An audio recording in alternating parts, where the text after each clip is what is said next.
গোৱাত অসমৰ যুৱতীৰ ৰহস্যজনক মৃত্যু ৰাছিয়াৰ সিৰিয়েল কিলাৰে আমগুৰি মৃদুস্মিতা শইকীয়াক হত্যা কৰা সন্দেহ প্ৰকাশ কৰা হৈছে ঘটনা সন্দৰ্ভত গোৱা আৰক্ষীয়ে ইতিমধ্যে গ্ৰেপ্তাৰ কৰিছে ৰাছিয়াৰ ওলেক্সি লিওনভক পূৰ্বেও দুগৰাকী যুৱতীৰ হত্যাকাণ্ডৰ সৈতে জড়িত আছিল ৰাছিয়াৰ ওলেক্সি লিওনভ গোৱাৰ ভাড়া ঘৰত ৰহস্যজনক অৱস্থাত উদ্ধাৰ হৈছিল আমগুৰিৰ মৃদুস্মিতা শইকীয়াৰ মৃতদেহ মাঘ বিহুৰ দিনাই পৰিয়ালৰ লোকক মৃদুস্মিতাৰ মৃত্যুৰ খবৰ দিছিল ভাড়া ঘৰৰ মালিক ৰিতেশ ভাটলেখাৰে পৰিয়ালৰ লোক গোৱাত উপস্থিত হোৱাৰ পিছতে আৰক্ষীয়ে তদন্ত আৰম্ভ কৰিছে কৰ্মসূত্ৰে 4 বছৰ ধৰি গোৱাৰ আৰম্ভৰত ভাড়া কৰি আছিল 40 বছৰীয়া মৃদুস্মিতাই 2006 চনত বিসিএ উত্তীৰ্ণ মৃদুস্মিতা শইকীয়াই গোৱাত বিভিন্ন সাংস্কৃতিক অনুষ্ঠানৰ সৈতেও তেওঁ জড়িত আছিল হৰবৰহী মৃদুস্মিতা শইকীয়া অতিকৈ তাৎপৰ্যপূৰ্ণ কথা যে এইগৰাকী যুৱতীক সিৰিয়েল কিলাৰে হত্যা কৰিছে তাকো ঘৰৰ ভিতৰত আমগুৰিৰ যুৱতী এগৰাকী সিৰিয়েল কিলাৰক ইতিমধ্যে আৰু গোৱা আৰক্ষীয়ে গ্ৰেপ্তাৰ কৰিছে ৰাছিয়াৰ ওলেক্সি লিওনভ যিটো সিৰিয়েল কিলাৰ ইতিমধ্যে গ্ৰেপ্তাৰ কৰা হৈছে পূৰ্বেও দুগৰাকী যুৱতীৰ হত্যাকাণ্ডৰ সৈতে জড়িত আছিল 40 বছৰীয়া মৃদুস্মিতা 4 বছৰ ধৰি গোৱাত আছিল তেওঁ ভাড়া ঘৰত আছিল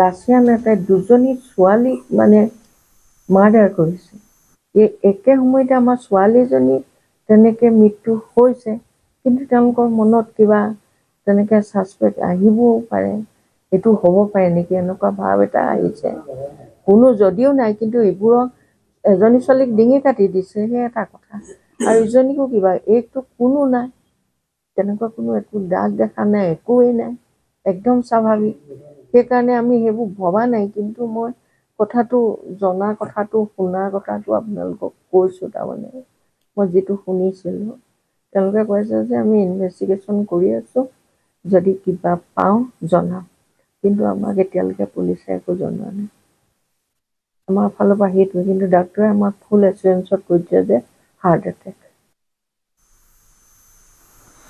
কোকৰাঝাৰত হিংসাত্মক ঘটনাত আহতৰ চিকিৎসাৰ খৰচ বহন কৰিব ৰাজ্য চৰকাৰে জিএমচিএইচত আহতৰ বুজ লৈ মন্তব্য মন্ত্ৰী অশোক সিংহালৰ কোকৰাঝাৰৰ ঘটনাত গুৰুতৰভাৱে আহত হৈছিল 3জনকৈ লোক আহত এজনৰ জিএমচিএইচত সম্পন্ন হৈছে অস্ত্ৰোপচাৰ আহত আন দুজনকো শীঘ্ৰে ভৰ্তি কৰোৱা হ'ব জিএমচিএইচত দিল্লীৰ পৰা আহি পুনে জিএমচিএইচত উপস্থিত হৈ কোকৰাঝাৰৰ ঘটনাত আহতৰ বুজ লৈ মন্ত্ৰীগৰাকীয়ে লগতে কোকৰাঝাৰৰ পৰিৱেশ এতিয়া শান্ত বুলিও তেওঁ মন্তব্য কৰে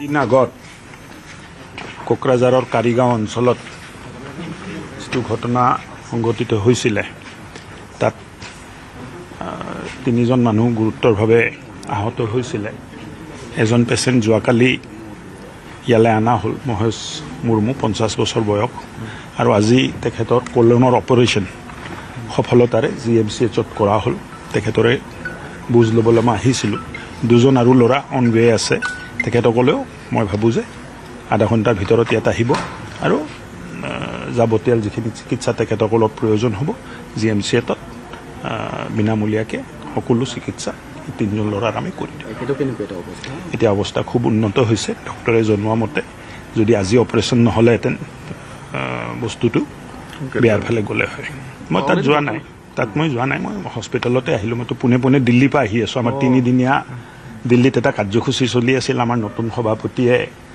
পদভাৰ গ্ৰহণ কৰিলে আৰু আজি সকলো সভাপতি আৰু প্ৰদেশৰ প্ৰভাৰী ইনচাৰ্জসকলৰ মিটিং আছিলে দিনজোৰা তাৰ পৰা মই 6টাত ৰৱানা দি ইয়াত নামি পোনে খবৰ ল'বলৈ হস্পিটেললৈ আহিছোঁ মানে কোকৰাঝাৰতো পৰিস্থিতি উন্নত হৈছে আৰু মই ভাবোঁ যে কিছু সময়ৰ ভিতৰতে কিছু দিনৰ ভিতৰতে সামান্য হৈ যাব এই কথাবিলাকত বহুত গুৰুত্ব দিব নালাগে অসমৰ পৰিস্থিতি খুব ভাল যোৱা 5 বছৰ বিকাশৰ যিটো যাত্ৰা চলি আছে এই যাত্ৰাৰ ওপৰতে গুৰুত্ব দি আকৌ এবাৰ বিজেপি চৰকাৰ এই চিন্তাৰে আমি কাম কৰি আছোঁ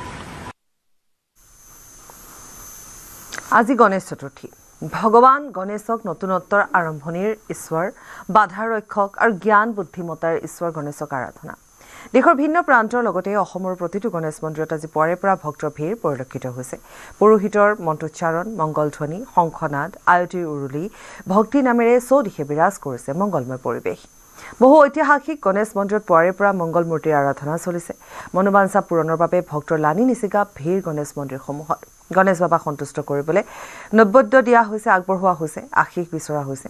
লোকবিশ্বাস অনুসৰি আজিৰ দিনটোত গণেশ দেৱতা মাতৃ পাৰ্বতীৰ সৈতে কৈলাশৰ পৰা মৰ্ত্যলৈ নামি আহে। দেৱী পক্ষ আৰম্ভ হোৱাৰ আগতেই সিদ্ধিবিনায়কক পূজা দিয়া হয়। অসমৰ লগতে ৰাজ্যৰ বহু ঐতিহাসিক গণেশ মন্দিৰসমূহত বিৰাজ কৰিছে এক মাংগলিক পৰিৱেশৰ। আজি পুৱাৰ ভাগত গুৱাহাটী মহানগৰীৰ যিসমূহ গণেশ মন্দিৰ আছে তাতো একেধৰণৰ ভিৰ পৰিলক্ষিত হৈছে। পুৱাৰ ভাগৰে পৰা ভক্তৰ সমাগম ঘটিছে, বাবাৰ আশীষ ল'বৰ বাবে ভক্তৰ সমাগম ঘটিছে। আৰু কাইলৈ যিহেতু সৰস্বতী পূজা, গতিকে সৰস্বতী পূজাৰ পূৰ্বে গণেশ যি গণেশ পূজা সেই পূজা কৰা হয় আৰু প্ৰত্যেক পূজাৰ পূৰ্বে গণেশ পূজা কৰা হয়। সেয়াই এটা মনোবাঞ্ছা পূৰণ হ'বৰ বাবে ৰাইজৰ ভিৰ। আমি এই মুহূৰ্তত আমাৰ সাংবাদিক প্ৰিয়ব্ৰতৰ সৈতে সংযুক্ত হ'ম আৰু প্ৰিয়ব্ৰতে আমাক পৰিৱেশো দেখুৱাব আৰু তাত থকা ভক্তসকলৰ ভাষ্য সংগ্ৰহ কৰিব। প্ৰিয়ব্ৰত, আহিছোঁ আপোনাৰ ওচৰলৈ। হয় পাপৰি, আজি সিদ্ধিবিনায়ক বাবা গণেশৰ পূজাৰ দিন অৰ্থাৎ আৰাধনাৰ দিন আৰু বৰ্তমান সময়ত আমি উপস্থিত আছোঁ লতাশিলস্থিত গণেশ মন্দিৰত আৰু পুৱাৰ ভাগৰ পৰাই ভক্তৰ লালি নিচিকাৰ ভিৰ দেখিবলৈ পোৱা গৈছে আৰু আমি গোটেই পৰিৱেশটো দেখুৱাবলৈ যত্ন কৰিম, যিহেতু আজি গণেশ চতুৰ্থী আৰু বাবা গণেশক আৰাধনাৰ আৰম্ভণিতে আচলতে পূজা কৰা হয় বা যিসমূহ দেৱী দেৱতা আছে সকলোৰে আৰাধনাৰ প্ৰথমতে আৰাধনা কৰা হয় বুলি জনা যায় বা আৰাধনা কৰা হয়। গতিকে কাইলৈ যিহেতু সৰস্বতী পূজা, তাৰ পূৰ্বে আজিৰ দিনটোত গণেশ চতুৰ্থী, গতিকে যথেষ্ট এটা শুভক্ষণ। আৰু পুৱাৰ ভাগতে আমি দেখুৱাইছোঁ যে ধূপ ধূনা নৈবেদ্যলৈ পুৱাৰ ভাগতে ভক্তগণে এনেধৰণে দীঘলীয়া শাৰী পাতিছে বাবা গণেশৰ আশীৰ্বাদ ল'বলৈ, বাবা গণেশৰ পৰা আশীষ গ্ৰহণ কৰিবৰ বাবে এনেধৰণে ধূপ ধূনা নৈবেদ্য ফুল আৰু বিশেষকৈ যিহেতু কোৱা হয় যে বাবা গণেশে লাড্ডু খাই ভাল পায়, গতিকে সকলোৰে হাতত লাড্ডু লৈ আচলতে বাবা গণেশক অৰ্পণ কৰিবৰ বাবে এনেধৰণে দীঘলীয়া শাৰী পতা দেখিবলৈ পোৱা গৈছে। আৰু যিহেতু এটা পুৰণি যিহেতু গণেশ মন্দিৰ, গতিকে এই গণেশ মন্দিৰত আচলতে পূৰ্বৰ পৰাই পৰম্পৰাগতভাৱে পূজা অৰ্চনা কৰা হয় বাবা গণেশক। আৰু উজান বজাৰ বা লতাশিল অঞ্চলৰ যিসমূহ আচলতে ৰাইজ আছে, স্থানীয় ৰাইজ সকলোৱে আহি পুৱাৰ ভাগতে প্ৰত্যেক বছৰে এনেধৰণে বাবা গণেশৰ আশীষ গ্ৰহণ কৰে আৰু বিভিন্ন প্ৰান্তৰ পৰাও দূৰৰ পৰা অহা দেখিবলৈ পোৱা যায়। আৰু আমি গোটেই পৰিৱেশটো দেখুৱাইছোঁ, এনেধৰণে বৰ্তমান সময়ত দীঘলীয়া শাৰী আমি দেখিবলৈ পাইছোঁ। আৰু যিহেতু ভক্তৰ ভিৰ যথেষ্ট বেছি, গতিকে এক নিৰ্দিষ্ট সময়ৰ মূৰে মূৰেহে গেট খোলা পৰিলক্ষিত হৈছে বা গেট খোলা পৰিলক্ষিত হৈছে আৰু নিৰ্দিষ্ট পৰিমাণৰ ভক্তগণক ভিতৰলৈ যাবলৈ অনুমতি প্ৰদান কৰা এনেধৰণে আমি দেখিছোঁ। ভিতৰত যাতে কোনো ধৰণৰ ভিৰ নহয়, হুলস্থুলৰ সৃষ্টি নহয়, তাৰ বাবে এনেধৰণৰ ব্যৱস্থা আমি দেখিবলৈ পাইছোঁ। আৰু আনফালে আমি দেখুৱাইছোঁ, আমি সমান্তৰালভাৱে ভাষ্য গ্ৰহণ কৰিম, কিন্তু তাৰ বাবে আমি গোটেই পৰিৱেশটো দেখুৱাই ল'ব খুজিছোঁ যে এইফালে আমি দেখুৱাবলৈ সক্ষম হৈছোঁ বৰ্তমান সময়ত এনেধৰণে ধূপ জ্বলাইছে বা বন্তি জ্বলাই এনেধৰণে বাবা গণেশৰ আৰাধনা কৰিছে সকলোৱে। আমি ভাষ্য গ্ৰহণ কৰিম, সকলোৱে আছে বৰ্তমান সময়ত বিভিন্ন প্ৰান্তৰ ভক্তগণ আহি উপস্থিত হৈছে। ভক্তগণে বাবা গণেশৰ ওচৰত আশীষ গ্ৰহণ কৰিবলৈ আহিছে। বাইদেউ, আপোনাৰ ওচৰলৈ আহিছে প্ৰথমতে বাবা গণেশ চতুৰ্থীৰ আজি শুভেচ্ছা জ্ঞাপন কৰিছোঁ। আৰু পুৱাৰ ভাগতে আহিছে, ধুনীয়াকৈ ফুল নৈবেদ্য ধূপ ধূনা লৈ আহিছে, আশীৰ্বাদ বিচাৰিব বাবাৰ ওচৰত, নহয়? সেইটোতো নিশ্চয় বাবাই আশীৰ্বাদ দিবই লাগিব, হয় নে নহয়? বাবাৰ ওচৰত আশীৰ্বাদ বিচাৰি আহিছোঁ। মানে প্ৰত্যেক বছৰে আহে ইয়াতে? প্ৰত্যেক বছৰে আহোঁ। ক'ৰ পৰা আহিছে? মইতো উজান বজাৰৰ পৰা। উজান বজাৰ। আৰু বাবা গণেশে যিহেতু লাড্ডু ভাল পায় বা মিঠাই ভাল পায় বুলি কোৱা হয়, গতিকে লাড্ডু লৈ আহিছোঁ। হয়, লাড্ডু লৈ আহিছে। প্ৰত্যেক বছৰে আহে ইয়াতে? প্ৰত্যেক বছৰে আহোঁ। ধন্যবাদ জ্ঞাপন কৰিছোঁ। আৰু লোকসকল আছে, আমি তেওঁলোকৰ পৰা জানিবলৈ চেষ্টা কৰিম। দাদা, ওচৰৰে নে ক'ৰ পৰা আহিছে? চানমাৰি পাইছোঁ। চানমাৰি ওচৰত ওচৰৰ, হয়। প্ৰত্যেক বছৰে আহে ইয়াতে এবাৰ? হয় আহা হয়। ক'ৰ পৰা আহিছে আপুনি দাদা? মই লাচিত নগৰৰ পৰা আহিছোঁ। লাচিত নগৰ। বাবা গণেশৰ পৰা আশীৰ্বাদ ল'ব আহিছে আজি? হয়। আজি গণেশ চতুৰ্থী, আমি চবে আশীৰ্বাদ, চবৰে জানে যে বাবা গণেশে ভাল কৰে, মংগল কৰে, সেইকাৰণে আশীৰ্বাদ ল'ব আহিছে। দাদা ওচৰৰ বুলি ক'লে অকণমান যদি মানে মই শান্তিপুৰৰ হয়, আহি থাকোঁ মানে মন্দিৰত। আজি গণেশ চতুৰ্থী উপলক্ষে আহিলোঁ আকৌ। প্ৰত্যেক বছৰে অহা হয়। আৰু আমি থালিখন ধুনীয়াকৈ দেখিছোঁ যে ফুল আছে, নাৰিকল, সমান্তৰালভাৱে মিঠাই দেখিছোঁ। বাবা গণেশে যিহেতু হয়, লাড্ডু, সেইটোৱে লাড্ডু দিওঁ আৰু গণেশৰ নামত। হয়, দিয়া যায়। গোটেই পৰিৱেশটো দেখুৱাইছোঁ, এনেধৰণে সকলোৱে বাবা গণেশৰ পৰা আশীষ গ্ৰহণ কৰিবৰ বাবে শাৰী পতা দেখিবলৈ পোৱা গৈছে। আৰু সমান্তৰালভাৱে আমি দেখিছোঁ হাৰত শৰাই লৈ।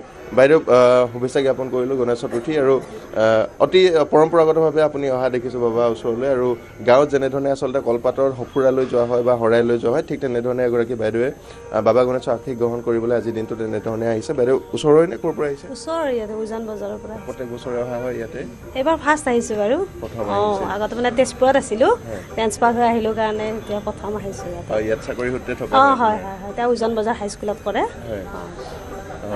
কি বিচাৰিব বাবা গণেশৰ আশীৰ্বাদ বিচাৰিব নিশ্চয় অপায় মংগল দূৰ কৰি সকলোৰে ভগৱানে কৃপা দৃষ্টি কৰক সেয়াই আৰু সিদ্ধিদাতাই মনোবাঞ্ছাবিলাক পূৰ্ণ হওক সেইটোৱে আৰু নিশ্চয় আমিও কামনা কৰিছোঁ যে সকলোৰে মনোবাঞ্ছা পূৰ্ণ হওক বাবা গণেশে যিহেতু সিদ্ধি বিনায়ক বুলি কোৱা হয় গতিকে আৰু বুদ্ধিমত্তাৰ বাবা বুলি কোৱা হয় গতিকে সকলোৰে যাতে শুভ বুদ্ধি উদয় হওক বা সকলোৱে আচলতে বাবা গণেশে যেনেধৰণে আশীৰ্বাদ বিচাৰে সকলো আশীৰ্বাদ যাতে লাভ কৰে তাৰে কামনা কৰিছোঁ আৰু আমি পিছলৈ যাবলৈ চেষ্টা কৰিম বৰ্তমান সময়ত আমি দেখুৱাইছোঁ এক দীঘলীয়া শাৰী আইতা আপোনাৰ ওচৰলৈ আহিছোঁ গণেশ চতুৰ্থী শুভেচ্ছা জ্ঞাপন কৰিলোঁ বাবাক প্ৰাৰ্থনা জনাব আজি আশীষ বিচাৰিব বাবাৰ প্ৰাৰ্থনা কৰিবৰ কাৰণে আহিছোঁ নিজৰ দেহৰো মংগল দেশৰো মংগল ঘৰৰো মংগলৰ কাৰণে আহিছোঁ বাবাৰ ওচৰত প্ৰাৰ্থনা কৰিবৰ কাৰণে ওচৰৰ পৰা আহিছে নে ক'ত হয় ওচৰতে আহিছোঁ মই কুমাৰপাৰাৰ পৰা আহিছোঁ ভৰলমুখ কুমাৰপাৰাৰ পৰা আহিছোঁ প্ৰত্যেক বছৰে অহা হয়নে প্ৰত্যেক বছৰে প্ৰায় আহোঁ প্ৰায় আহে দেহটো সুস্থ থকালৈকে আহিম বুলি ভাবিছোঁ আৰু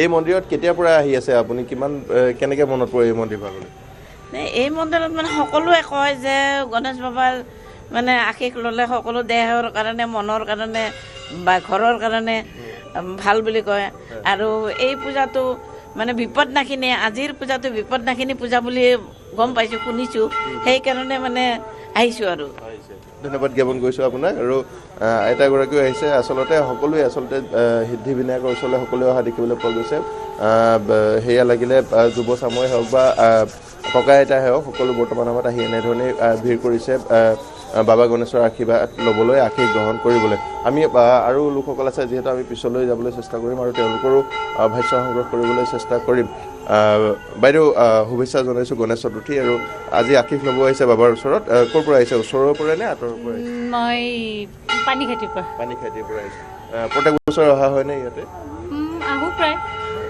অহা হয় প্ৰায় বাইদেউ আপোনাৰ ওচৰলৈ আহিছোঁ ওচৰৰে নে ক'ৰ পৰা আহিছে ওচৰৰে ওচৰৰ পৰা আহিছে আৰু এনেধৰণে আমি দেখুৱাইছোঁ এক দীঘলীয়া শাৰী গণেশ চতুৰ্থী উপলক্ষে উজান বজাৰৰ লতাশিলৰ স্থিত লতাশিলৰ কাষত যি আচলতে গণেশ মন্দিৰ ভাগ আছে সেই গণেশ মন্দিৰ ভাগৰ পৰা আমি পোনপটীয়াভাৱে এই দিশাখন দেখুৱাই যাবলৈ চেষ্টা কৰিলোঁ গতিকে গোটেই পৰিৱেশটো অতি নান্দনিক হৈ পৰিছে বাবা গণেশৰ আৰাধনাৰে মুখৰিত হৈছে আকাশ বতাহ ধন্যবাদ জনাইছোঁ আৰু আমি আকৌ এবাৰ কৈছোঁ যে যিহেতু সিদ্ধি বিনায়কৰ বন্দনা কৰা হ'ব গণেশ চতুৰ্থী কাইলৈ সৰস্বতী পূজা গতিকে কোৱাই হয় যে প্ৰত্যেক পূজাৰ পূৰ্বে গণেশ পূজা কৰিব লাগে যাতে গণেশ সন্তুষ্ট হ'লেহে বাকী সন্তুষ্ট হয় ভগৱান গতিকে সেইবাবে সৰস্বতী পূজাৰ আগৰ দিনাখন আজি গণেশ চতুৰ্থী উপলক্ষে ৰাইজে গণেশ মন্দিৰসমূহত ভিৰ কৰিছে এয়া আমি কিছু স্থানৰ পৰা দেখুৱালোঁ পৰৱৰ্তী সময়ত আমি অন্য মন্দিৰৰ পৰা দেখুৱাম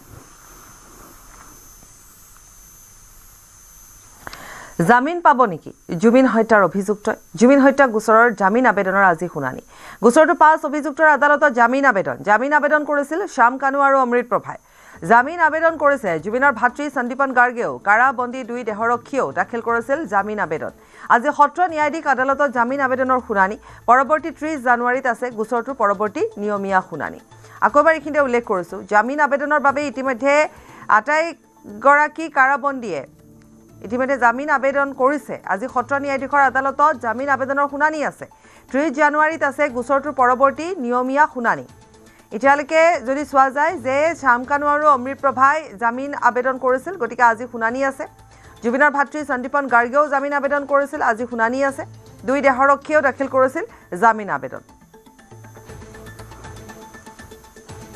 বিৰেঞ্চি ডেকা আছে আমাৰ সৈতে ফোনযোগে সংযুক্ত হয় আৰু বিৰেঞ্চি আমাক আজিৰ যিখিনি সবিশেষ সেইখিনি জনাব বিৰেঞ্চি বাপৰি আচলতে আজি যেহেতু 22 জানুৱাৰী আজি দিনটো যি 5 গৰাকী অভিযুক্ত জুবিন হত্যাৰ লগত অভিযুক্ত সেই অভিযুক্তই জামিন আবেদন আচলতে পৃথকে কৰিছিল কোনোৱে যদি 17 তাৰিখে কৰিছিল কোনোৱে পৰৱৰ্তী 5 তাৰিখে কৰিছিল কিন্তু সকলোখিনি আচলতে শুনানিৰ দিন আজি 22 জানুৱাৰীত ধাৰ্য কৰিছে আৰু আজিৰ দিনটোত সেই কথাখিনি যিহেতু ইয়াৰ আগতে যিগৰাকী লোক অধিবক্তা জিয়াউল কামাৰে তেওঁ দায়িত্ব লোৱাৰ পাছত তেওঁ সময় বিচাৰিছিল আদালতৰ পৰা যে যিখিনি জামিন আবেদন কৰা হৈছে বা যিটো নিয়মীয়া শুনানি তাত চৰকাৰী পক্ষৰ হৈ কথা ৰাখিবৰ কাৰণে বা এছআইটিৰ হৈ বা গৰিমা শইকীয়া গাৰ্গৰ হৈ যিখিনি ক'বলগীয়া থাকে ডিফেণ্ড কৰিবলগীয়া থাকে সেইখিনিৰ কাৰণে সময়ৰ প্ৰয়োজন হ'ব গতিকে মাননীয় আদালতে আচলতে আজিৰ দিনটো ধাৰ্য কৰিছে আৰু পৰৱৰ্তী নিয়মীয়া শুনানি দিনটো 30 তাৰিখ গতিকে আজিৰ দিনটোত সেই 5 গৰাকী অভিযুক্ত হৈ যিহেতু পৃথকে পৃথকে বিভিন্ন কোনোবাই যদি কলিকতাৰ পৰা কৰিছে কোনোবাই দিল্লীৰ পৰা জামিন আবেদন কৰিছে গতিকে পিচি জৰিয়তে সেই হিয়াৰিং হ'ব আৰু ইয়াত জিয়াউল কামাৰে আজিৰ দিনটোত সেইসকল অভিযুক্ত কিয় বেল দিব নালাগে সেই তেওঁ যুক্তি দৰ্শাব গতিকে আজি যেহেতু 10 বজাৰ লগে লগে সেই হিয়াৰিং আৰম্ভ হ'ব আৰু তাৰ পাছত পৰৱৰ্তী 12 মান বজাৰ ভিতৰত সেইখিনি কথা আমি স্পষ্টকৈ গম পাম যিহেতু ইয়াৰ পূৰ্বে অমিত বুঢ়া মহন্তৰ প্ৰথমটো যি জামিন আবেদন আছিল সেয়া ইতিমধ্যে নাকচ হৈছে অমিত বুঢ়া মহন্তৰ দ্বিতীয়টো শুনানি হ'ব গতিকে এই 5 অভিযুক্ত বিশেষকৈ সন্দীপন গাৰ্গৰ ক্ষেত্ৰত গৰিমা শইকীয়া গাৰ্গ যি ধৰণে আচলতে খুব প্ৰকাশ কৰিছে যোৱাটো শুনানিত গতিকে সেই ক্ষেত্ৰত সন্দীপন গাৰ্গৰ আবেদনখন গ্ৰাহ্য হয়নে নহয় বা বাকী যি দুগৰাকী আছিল নন্দেশ্বৰ আৰু পৰেশ বৈশ্য জুবিন গাৰ্গৰ দেহৰক্ষী তেওঁলোকে আচলতে জুবিন গাৰ্গৰ লগত দীৰ্ঘদিন থাকি যি ধৰণে জুবিন গাৰ্গৰ পইচাসমূহ অনায়াসে আচলতে দিলিছিল সেই সকলোখিনি কথা স্পষ্ট হ'ব আজি শুনানিত যে সেইখিনি কথা হয়তো SIT ফালৰ পৰাও হয়তো সেইখিনি কথা অপোজ কৰিব যে এই দুগৰাকী ব্যক্তিক বেল দিব নালাগে আৰু যদিহে বেল দিয়ে নন্দেশ্বৰ আৰু পৰেশ বৈশ্য পুনৰ CM ভিজিলেন্সৰ অন্য এটা গোচৰত কাৰাগাৰতে পুনৰ গ্ৰেপ্তাৰ হ'ব সেইটো নিশ্চিত গতিকে আজি সেই 5 গৰাকী অভিযুক্ত শুনানি আমি কিছু সময় অপেক্ষা কৰিব লাগিব সেই শুনানিত কি ধৰণে আচলতে আজি ৰায় দিয়ে আদালতে ধন্যবাদ বীৰেন সিং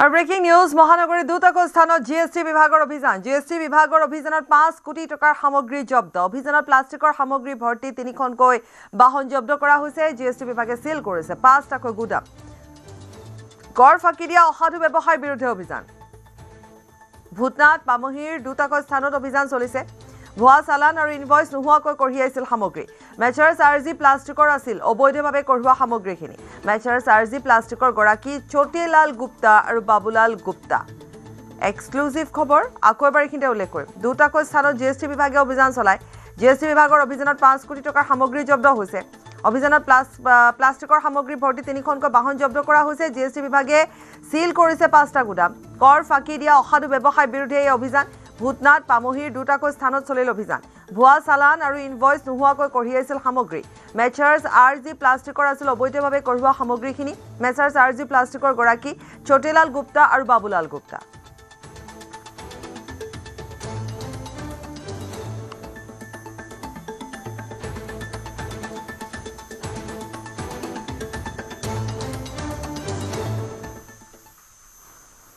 আজিৰে পৰা জাগিৰোডৰ জোনবিলৰ পাৰত ইতিহাস প্ৰসিদ্ধ জোনবিল মেলা ঐতিহাসিক গোভা দেওৰাজাৰ জোনবিল মেলাৰ প্ৰথম দিনা দেওশাল চাৰিভাই শিৱথানত মাংগলিক পূজা অৰ্চনাৰে আৰম্ভণি হয় মেলাৰ পৰম্পৰাগত নীতি নিয়ম অনুসৰি দেওশাল শিৱথানত কণী কাটি মাংগলিক পূজা অৰ্চনা কৰে ৰজাৰ বা বিষয়ে তাৰ পাছতে মেলাথলীত অনুষ্ঠিত হ'ব বিভিন্ন কাৰ্যসূচী প্ৰথম দিনা মেলাথলীত উপস্থিত হ'বহি পাহাৰৰ মামা মামীসকল কাইলৈ কাহিলি পুৱাতে নিজ উৎপাদিত কৃষিজাত সামগ্ৰীৰ মেটমৰা সম্ভাৰেৰে বিনিময় কৰিব ভয়ামৰ চিৰা পিঠা সান্দহ কেঁচা মাছ শুকান মাছ আদি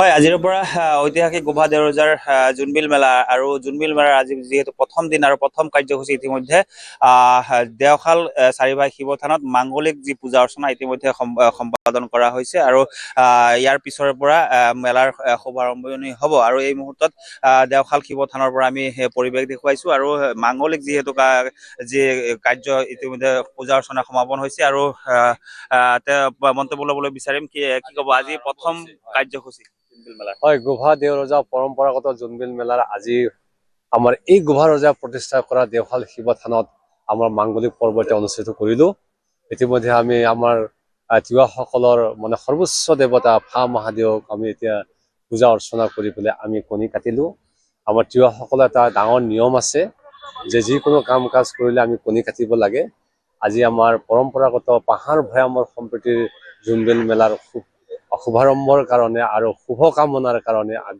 আমি ইয়াতে পূজা অৰ্চনা কৰি আমি কণী কাটিলো কণী কটাৰ অৰ্থটো হৈছে কি যিমান ইয়াতে অপায় অমংগল হ'ব সেইখিনি নাশ কৰি পৰ্বত ভৈয়ামৰ পৰা অহা লোকসকলে জোনবিল মেলা যাতে সুকলমে মেলা কৰিব পাৰে তাৰ কাৰণে আমি আজি মঙলা চালো মঙলা চাই পেলাই প্ৰথম যেতিয়া কণী কাটো তেতিয়া আমাৰ চিত হৈ পৰিল আৰু দ্বিতীয়তে কণী কাটোতে আমাৰ তুংৰূপ হৈ পৰিল, সেইটো আমাৰ শুভ লক্ষণ।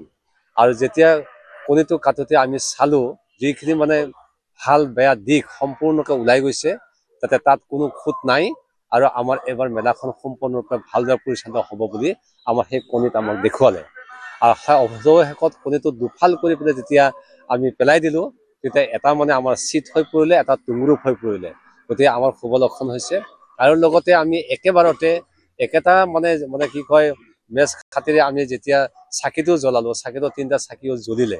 গতিকে সেইটোৱে আমাৰ মানে প্ৰমাণ যে আমাৰ এইবাৰ জোনবিল মেলা সুকলমে পাৰ হ'ব আৰু আমাৰ সৰ্বোচ্চ ইষ্ট দেৱতা ফা মহাদেৱে নিশ্চিতভাৱে আমাক সেইটো মেলাখন সুকলমে পাৰ কৰাব বুলি পেলাই আমাৰ আশাবাদী, আৰু সেইটোকে আমি মঙলাত দেখিলোঁ। নিশ্চয়কৈ যিহেতু আজি জোনবিল মেলাৰ প্ৰথম দিন আৰু প্ৰথম কাৰ্যসূচী ইতিমধ্যে সম্পন্ন হৈছে। দেওশাল চাৰিভাই শিৱ থানত মাংগলিক পূজা অৰ্চনা ফা মহাদেৱ অৰ্থাৎ ভগৱান শিৱৰ পূজা অৰ্চনাৰে আৰু তাৰ সমান্তৰালকৈ কণী কাটি তেওঁলোকে মঙলা চাই আজিৰ পৰা এই মুহূৰ্তৰ পৰা জোনবিল মেলাৰ আৰম্ভণি হৈছে। আৰু আজি পাহাৰৰ পৰা নামি আহিব পাহাৰৰ যি পাহাৰত উৎপাদিত মেটমৰা সামগ্ৰীৰ কৃষিজাত সামগ্ৰীৰ মেটমৰা সম্ভাৰ লৈ আচলতে পাহাৰৰ পৰা মামামীসকল নামি আহিব আৰু কাইলৈ পুৱাই অনুষ্ঠিত হ'বলগীয়া যি বিনিময় প্ৰথা, সেই বিনিময় প্ৰথাত তেওঁলোকে অংশগ্ৰহণ কৰিব। আৰু এনেধৰণে আজি জোনবিল মেলাৰ যিহেতু আৰম্ভণি আৰু প্ৰথম কাৰ্যসূচী ইতিমধ্যে সম্পাদন হৈছে। নিউজ 18 ডোনাল্ড ট্ৰাম্পৰ বিশেষ ঘোষণা। ভাৰতৰ সৈতে শীঘ্ৰেই হ'ব বাণিজ্য চুক্তি। প্ৰধানমন্ত্ৰী মোদীক সন্মান কৰোঁ বুলিও মন্তব্য কৰিলে। নৰেন্দ্ৰ মোদী খুব ভাল মানুহ আৰু খুব ভাল বন্ধু বুলি আখ্যা দিলে ট্ৰাম্পে।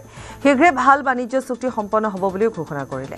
আপোনালোকৰ প্ৰধানমন্ত্ৰীলৈ মোৰ বহুত সন্মান আছে, তেওঁ এজন খুবেই ভাল মানুহ আৰু মোৰ অতি ভাল বন্ধু। আমি শীঘ্ৰে ভাল চুক্তি সম্পন্ন কৰিম, মন্তব্য কৰিলে আমেৰিকাৰ ৰাষ্ট্ৰপতি ডোনাল্ড ট্ৰাম্পে।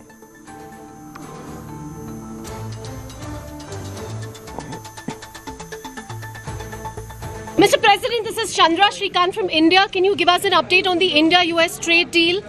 First of all, I have great respect for your Prime Minister. He's a fantastic man and friend of mine. We're going to have a good deal. Mr. President, this is Chandra Shrikant from India. Can you give us an update on the India-US trade deal? First of all, I have great respect for your Prime Minister. He's a fantastic man and friend of mine. We're going to have a good deal. এবাৰ অখিল গগৈ নগাঁৱৰ জুৰিয়ালৈ আহি নিজকে কংগ্ৰেছৰ brand ambassador বুলি ঘোষণা কৰা কাৰ্য পুনৰ লগাইছে লেঠা। অখিল গগৈ জিভাৰ পৰা সৰি পৰা শব্দই কংগ্ৰেছ শিবিৰত জ্বলাইছে জুই। অখিল গগৈৰ মন্তব্যক লৈ প্ৰতিক্ৰিয়াত মুখৰ হৈ পৰিছে প্ৰতীক কংগ্ৰেছৰ নেতৃত্ব। কংগ্ৰেছৰ ব্ৰেণ্ড এম্বেচাডৰ অখিল গগৈ। মনত ৰাখক যে এইবাৰ কংগ্ৰেছ দলৰ আটাইতকৈ ডাঙৰ ষ্টাৰ কেম্পেইনাৰ মই অখিল গগৈ হ'ম। কংগ্ৰেছৰ হৈ ষ্টাৰ কেম্পেইনাৰটো মই হ'ম। কংগ্ৰেছৰ 2026 চনৰ নিৰ্বাচনৰ ব্ৰেণ্ড এম্বেচাডৰ অখিল গগৈ হ'ব। কংগ্ৰেছৰ এইবাৰ মই ব্ৰেণ্ড এম্বেচাডৰ, আৰু এইবাৰ মই কিন্তু কংগ্ৰেছ নহয়, ব্ৰেণ্ড এম্বেচাডৰহে। মোক ভাড়া কৰি নিব লাগিব। 26ৰ নিৰ্বাচনত ময়েই কংগ্ৰেছৰ ষ্টাৰ কেম্পেইনাৰ, ময়েই কংগ্ৰেছৰ ব্ৰেণ্ড এম্বেচাডৰ। অখিল গগৈৰ জিভাৰ পৰা সৰি পৰা শব্দই কংগ্ৰেছ শিবিৰত জ্বলাইছে জুই। এনেকুৱা তুলুঙা কথা মই উত্তৰ নিদিওঁ। এনেকুৱা তুলুঙা কথা কংগ্ৰেছৰ ব্ৰেণ্ড এম্বেচাডাৰৰ কথাটো যদি কৈছে, মোৰ বোধহয় তেওঁ কোৱা নাই। যদি কৈছে তেওঁ এইটো তুলুঙা কথা মই উত্তৰ নিদিওঁ যদি কৈছে।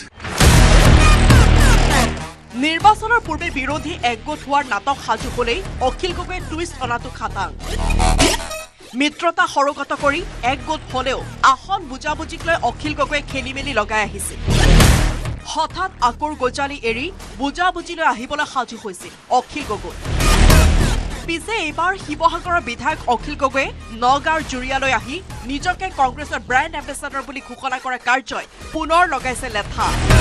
অখিলৰ ভাষ্যত টিঙিৰি তোলা হৈছে প্ৰদেশ কংগ্ৰেছৰ গুৰিয়াল নেতা ৰকিবুল হুছেইন।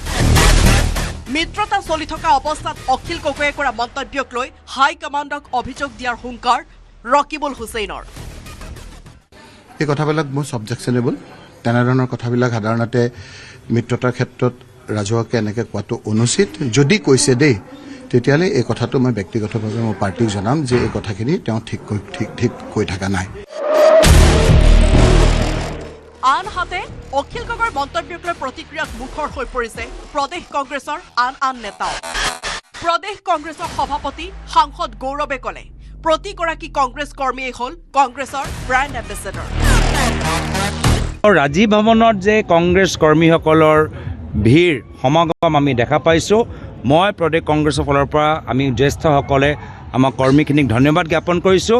সমগ্ৰ অসমৰ ভিতৰত চৰ্চা যে ৰাজীৱ ভৱনত কেনেকুৱা এটা त्योहार দৰে এটা পৰিৱেশ, আনন্দ এটা পৰিৱেশ, সাহসৰ পৰিৱেশ, এটা সুবাৰ্তা আমাৰ কৰ্মীখিনি দিব পাৰিছে। আমাৰ অসমৰ কংগ্ৰেছৰ কৰ্মী হ'ল আমাৰ কংগ্ৰেছ দলৰ মূল ব্ৰেণ্ড এম্বেচেডৰ। ইফালে বিৰোধী দলপতি দেৱব্ৰত শইকীয়াৰ প্ৰতিক্ৰিয়া।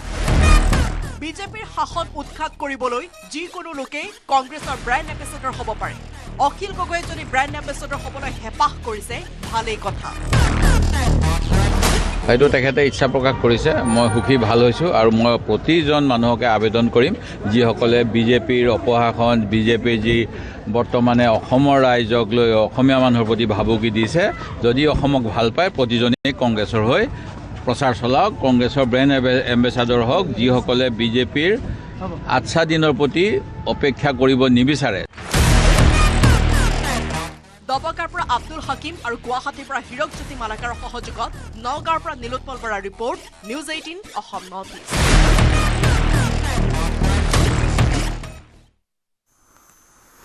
আমাক বেলেগ ব্ৰেণ্ড এম্বেচেডৰ নালাগে, কংগ্ৰেছ কৰ্মী মোৰ বাবে ব্ৰেণ্ড এম্বেচেডৰ। অখিল গগৈ নিজকে কংগ্ৰেছৰ ব্ৰেণ্ড এম্বেচেডৰ বুলি ঘোষণা কৰাৰ পিছত প্ৰতিক্ৰিয়া প্ৰকাশ কৰিছে প্ৰদেশ কংগ্ৰেছৰ সভাপতি গৌৰৱ গগৈ।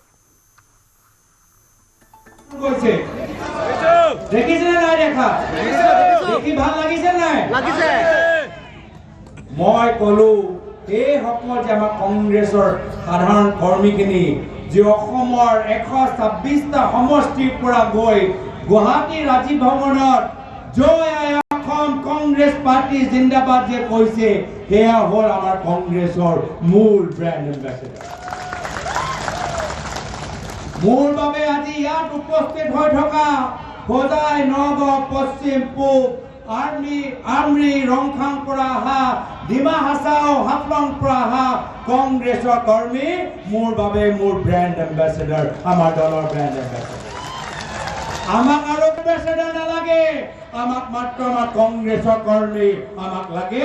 আপোনালোকে প্ৰতিটো বুথৰ ভিতৰত কংগ্ৰেছৰ পতাকা ধৰি কংগ্ৰেছ জিন্দাবাদ কওক আৰু কংগ্ৰেছৰ নেতৃত্বৰ চৰকাৰ অহাটো নিশ্চিত। ৰাজ্যিক বিজেপি যুৱ মৰ্চাৰ প্ৰাক্তন সভাপতি সিদ্ধাংকু অংকুৰ বৰুৱাৰ বাসগৃহত বৈঠক। সিদ্ধাংকু অংকুৰ বৰুৱাৰ বাসগৃহত অনুষ্ঠিত হৈছে যোৰহাট জিলা বিজেপিৰ কোৰ কমিটিৰ বৈঠক।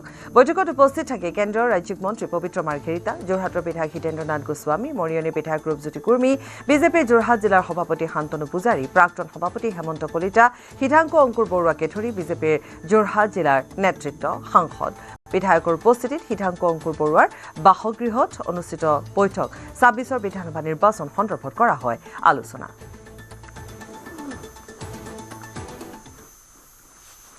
ইতিমধ্যে আমি কৈছে যে আজি গণেশ চতুৰ্থী, গতিকে আজি পুৱাৰ ভাগৰে পৰা ভগৱান গণেশৰ পূজা অৰ্চনা আৰম্ভ হৈছে ঠায়ে ঠায়ে ৰাজ্যৰ বিভিন্ন প্ৰান্তৰ গণেশ মন্দিৰসমূহত, তাৰোপৰি নিজৰ নিজৰ বাসগৃহত। আৰু কাইলৈ যিহেতু সৰস্বতী পূজা, গতিকে সৰস্বতী পূজাৰ আগদিনাখন এয়া গণেশ চতুৰ্থী, গণেশ পূজা। গতিকে গণেশ পূজা উপলক্ষে ইতিমধ্যে আমি আমাৰ সাংবাদিক প্ৰিয়ব্ৰতে দেখুৱালে লতাশিলৰ পৰা। এইবাৰ আমি আমাৰ সাংবাদিক ভাস্কৰৰ ওচৰলৈ যাম। ভাস্কৰ, আপোনাৰ ওচৰলৈও আহিছোঁ। নিশ্চয়কৈ পাপৰি, প্ৰথমেই সকলোলৈকে গণেশ পূজাৰ আন্তৰিক শুভেচ্ছা জ্ঞাপন কৰিছোঁ নিউজ 18 অসম নৰ্থ ইষ্টৰ তৰফৰ পৰা। সমান্তৰালকৈ মই বৰ্তমান উপস্থিত আছোঁ দিছপুৰৰ যি গণেশ মন্দিৰ, সেই গণেশ মন্দিৰত উপস্থিত আছোঁ আৰু গণেশ মন্দিৰৰ পৰা মই পৰিৱেশসমূহ দেখুৱাম। পুৱাৰ ভাগৰ পৰা আচলতে 5 বজাৰ পৰা 6 বজাৰ পৰা যি ভক্তৰ লানি নিচিকা সোঁত, আমি সেয়া দেখুৱাবলৈ সক্ষম। যিহেতু প্ৰতিটো পূজাৰ আগত আচলতে গণেশক পূজা কৰা হয়, সেইবাবে দেখা পোৱা গৈছে কাইলৈ যিহেতু বিদ্যাৰ অধিষ্ঠাত্ৰী দেৱী সৰস্বতী পূজা আৰু তাৰ প্ৰাক মুহূৰ্তত আচলতে আৰাধ্য দেৱতা হিচাপে একদন্ত গণেশক পূজা অৰ্চনা কৰা দেখিবলৈ পোৱা যায়। বিভিন্ন যিসমূহ গণেশ মন্দিৰ আছে, প্ৰতিটো গণেশ মন্দিৰতেই আজি গণেশ পূজা অনুষ্ঠিত হৈছে। সমান্তৰালকৈ প্ৰতিটো ঘৰতে আচলতে গণেশ পূজা আজি অনুষ্ঠিত কৰিছে। মই কিছু ভিতৰৰ দৃশ্যসমূহ দেখুৱাম। আচলতে ভক্তসকলে পুৱাৰ ভাগৰ পৰা ভিৰ কৰিছে, তেওঁলোকে আহি পুৱাৰ ভাগৰ পৰা তেওঁলোকে যি এই গণেশ মন্দিৰ আছে, প্ৰতিটো গণেশ মন্দিৰত আচলতে ভক্তসকলে ভিৰ কৰিছে, তেওঁলোকে যাতে তেওঁলোকে আচলতে যি মনত তেওঁলোকৰ মনোবাঞ্ছা আছে, সেই মনোবাঞ্ছা যাতে পূৰ্ণ হয় বা সকলোৱে যাতে এই নতুন বছৰটো আচলতে ভালে কুশলে তেওঁলোকে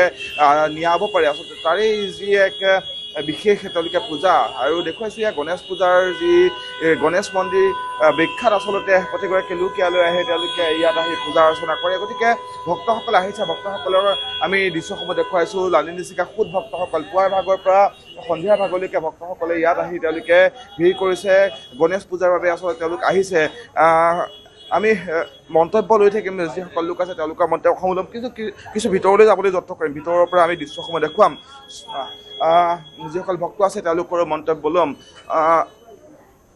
দাদা গণেশ পূজাৰ শুভেচ্ছা জ্ঞাপন কৰিছোঁ কেনেকুৱা ধৰণে যিহেতু প্ৰতিটো পূজাৰ প্ৰথমতে গণেশক পূজা কৰা হয় আপোনালোক আহিছে ধূপ দীপ নৈবদ্যৰে পূজা অৰ্চনা কৰিব গতিকে কেনেকুৱা ধৰণে কি ক'ব বিচাৰিব কি ক'লে কেনেকুৱা ধৰণে মনত যথেষ্ট আশা আছে হয়তো নতুন বছৰ শুভেচ্ছা যেন থাকে চবৰলৈ সেইটোৱে বিচাৰিলে মাক সুধিব পাৰে বাইদেউ কি কয় প্ৰতিগৰাকী লোকে আচলতে প্ৰতিটো পূজাৰ প্ৰথমতে ভগৱান গণেশক পূজা কৰে গতিকে কাইলৈ সৰস্বতী পূজা তাৰ আগমুহূৰ্তত আজি গণেশ পূজা আচলতে আপোনালোক আহিছে পৰিয়ালৰ সৈতে কি ক'ব এয়া হেৰি চবৰে ভাল হওক দেশৰ মংগল হওক আপোনাৰ আমাৰ চবৰে ল'ৰা ছোৱালীৰ সকলোৰে নাজবৰ ধন্যবাদ জনাম পৰৱৰ্তী সময়ত আকৌ সংযুক্ত হ'ম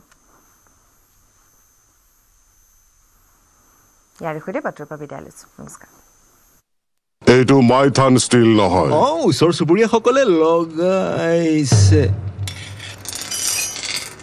ষ্ট্ৰং মানে মাইথান ষ্টিল